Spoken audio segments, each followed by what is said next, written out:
Hi, Stories Channel here. Today, I'm going to explain a Japanese science fiction thriller film called AI Amok. Spoilers ahead. Watch out and take care. Kosuke Kiryu is a brilliant scientist from Japan who has developed an advanced AI called Hope for medical purposes. His main motive for all the hard work he has put into the AI is his wife's cancer treatment. If the technology is approved by the government to be used in the medical sector, it will not only save his wife's life, but will be a revolutionary step in human development. At the beginning of the movie, Kiryu is in his lab working when his brother-in-law, Satoru Nishimura, comes to him with some paperwork. It turns out that the government has refused to endorse the use of AI because of the absence of relevant jurisdiction. In the following scene, Kiryu, his wife, and Satoru are on a beach with Kiryu's daughter, Kokoro. His wife is in the last stage of cancer and needs immediate help from the AI. Although Kiryu invented the AI, he and his wife refused to use it illegally without proper authorization. The family takes a picture together at the beach. A few days later, Kiryu's wife is on her deathbed. She passes away after saying that she hopes the AI will one day bring joy to many people's lives. If it had been approved in time, Kiryu could have saved his wife. A year after her death, the medical AI system is approved by the government and distributed among the people. Not long after, it starts being used in every sector, like law, finance, entertainment, and most importantly, medical. Because of the technology, cures for several diseases are found. In only a few years, Kiryu's achievement is belatedly celebrated worldwide. His brother-in-law, Satoru, becomes the president of Hope, managing it overall. After fulfilling his wife's dying wish, Kiryu doesn't want to live in Japan anymore, so he and his daughter move to Singapore. The popularity of Hope rises exponentially when a personalized watch that takes care of one's health is introduced. Now, people do not have to go to the doctor to be diagnosed with problems like brain tumors and cancer.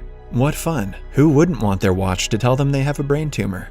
Although most of the world celebrates the new invention, there are some who believe that it will cause the problem of unemployment to rise exponentially. Many people protest against Hope, but it has become indispensable to the lives of most Japanese citizens.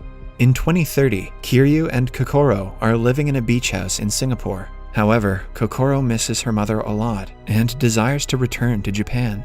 One day, they get a message from Satoru saying that the president of Japan wants to award Kiryu for his achievements. Taking the opportunity, the father and daughter fly back to Japan and are surprised to see several protesters outside the Hope headquarters. They are welcomed by Satoru and the entire company with a round of applause.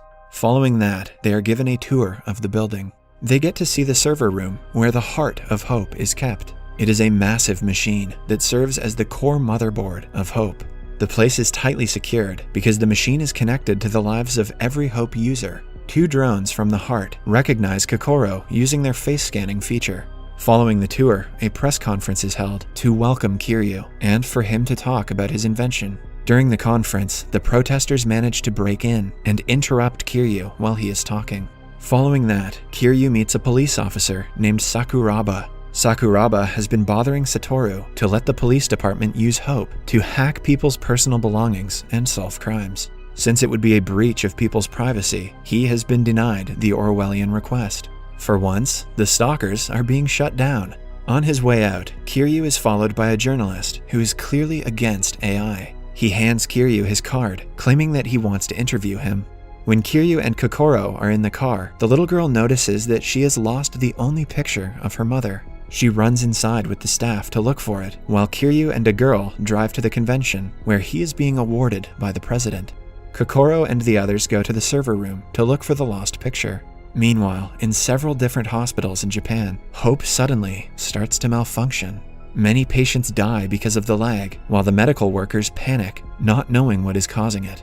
Somewhere else, the president is preparing for the program, but she suddenly drops to the ground. It turns out that her heart pacer also ran on Hope, which has stopped working.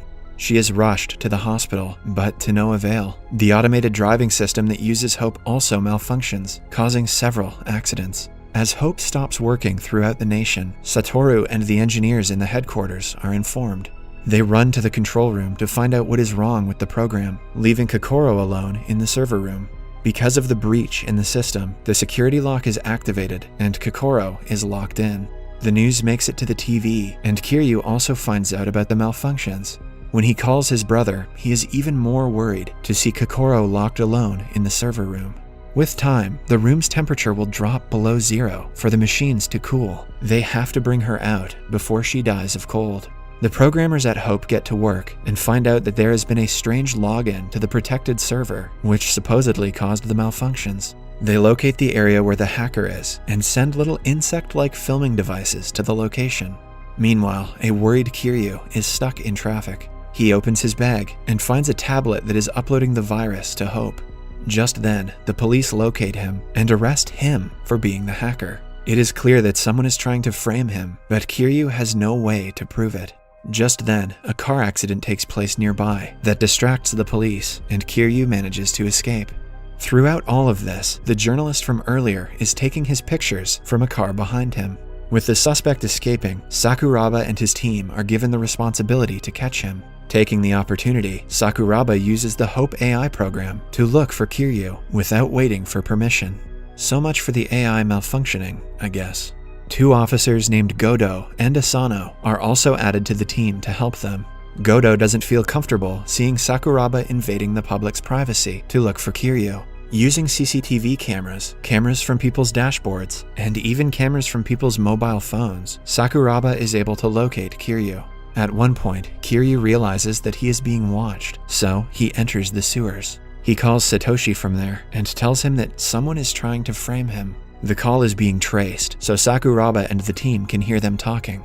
Kiryu reveals that when he first created Hope, he made sure to program that it worked for human comfort and satisfaction.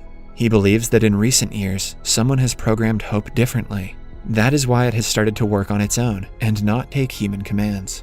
The AI will soon evaluate citizens and terminate those it deems worthless. This puts the whole nation at risk of being killed by the AI.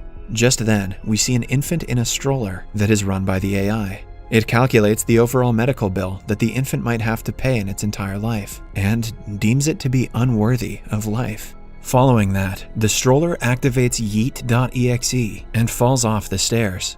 I can't read this line. Eliminating the baby. To stop the mass murder, a new program must be input to the server. After the call ends, the soldiers enter the tunnel and find Kiryu. He breaks his tablet so he won't be tracked. Sakuraba loses all stats about his location after that, and Kiryu, yet again, manages to escape. Goda and Asano get out of Sakuraba's control room. After hearing Kiryu talk to Satoshi, Goda believes that he is innocent. The two think from Kiryu's perspective and come to the conclusion that he will probably go to Hope's second data center in Sendai. Back in the headquarters, everyone tries to get Kokoro out of the server room, but they're unsuccessful. She lies in front of the heart, cold and scared. To reach the data center in Sendai, Kiryu boards a ferry, hiding inside a truck. Goda and Asano also get on the same ferry. Kiryu had stolen a tablet from a person, which he uses to program. The police track the signals and find out his location. The officials at the ferry are informed and told to check everywhere for him. When they eventually find him, he makes a run for it and ends up on the top deck. Goda and Asano tell him they are there to help, but before he can reply, a sniper from a helicopter fires at him. To save his life, Kiryu jumps into the water and disappears. A while later, he opens his eyes and finds himself on a boat in a harbor at Sendai. A local fisherman has saved him from drowning. He says that he is thankful for Hope because it saved his wife's life and lets Kiryu go. Meanwhile, many protests against Hope are being held throughout the country. Kiryu has been declared a terrorist by the media.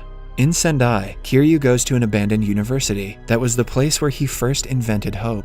He is soon joined by Satoshi. It turns out that when they talked on the phone the last time, he used a code word to call him there. Goda also debunks the code word and drives to the university with his partner. Kiryu and Satoshi start writing a program to stop the destruction being caused by Hope. The computer scans every citizen of Japan who uses AI and plans to terminate them according to their past. It will take exactly 6 hours for the mass murder to begin. The engineers at Hope headquarters also find this out and start calling their families to ask them to stay away from their AI devices. Kiryu then figures out that no one had hacked the program, and the virus was manually planted in the heart. On checking the heart's data for the past few months, they find suspicious activity, but on checking the CCTV footage, Kiryu is shocked. It turns out that Satoshi was the one who uploaded the virus. However, Satoshi denies the claims, saying that he was just doing a regular check and doesn't know what went wrong. Just then, the soldiers arrive at the hideout and fire at Kiryu. To save him, Satoshi jumps in front and gets shot instead. With his final breath, he begs his brother-in-law to save the people. Kiryu manages to escape yet again while being followed by the police. Goda and Asano also follow them in their car. Amidst the chase, Kiryu's car falls off the road and crashes several feet below. The police check for him in the wreckage, but do not find his body. Police officer Sakuraba uses AI and the CCTV to look for Kiryu and finds him, but when the police reach the location, the person turns out to be someone else. It is then revealed that Kiryu has bugged the police's AI system, causing it to malfunction. While they try to look for him, Kiryu manages to return to the Hope headquarters and meets the chief engineer, who is willing to help him stop the massacre that is about to happen. However, Sakuraba and his team somehow make it to the headquarters and surround him. Kiryu tells the soldiers that the real culprit is actually Sakuraba. Then, he plays a video of Satoshi inputting the virus to the heart. It turns out that he was actually tricked by Sakuraba, who was standing outside the server room when it happened. Even though it is proven that Sakuraba caused Hope to malfunction, the soldiers still follow his orders. Sakuraba then says that Japan needs a powerful system to rule the world. With something like AI, he could have all the power in the world. As he confesses to all of his crimes, a flying insect-like device records their conversation and broadcasts it live to the entire world. The fact that Sakuraba didn't see this coming is incredible. Now, everyone knows the truth. Goda arrests Sakuraba and takes him away, while Kiryu runs to repair Hope and save his daughter. He programs the code and makes the heart scan it with Kokoro's help. He finally remembers its past and the reason for its creation. The door to the server room opens, and the father and daughter reunite. Good thing it takes over a week for the computer's temperatures to drop. Subscribe for more videos like this, turn on notifications, and leave a like to help the channel out. Thank you for watching.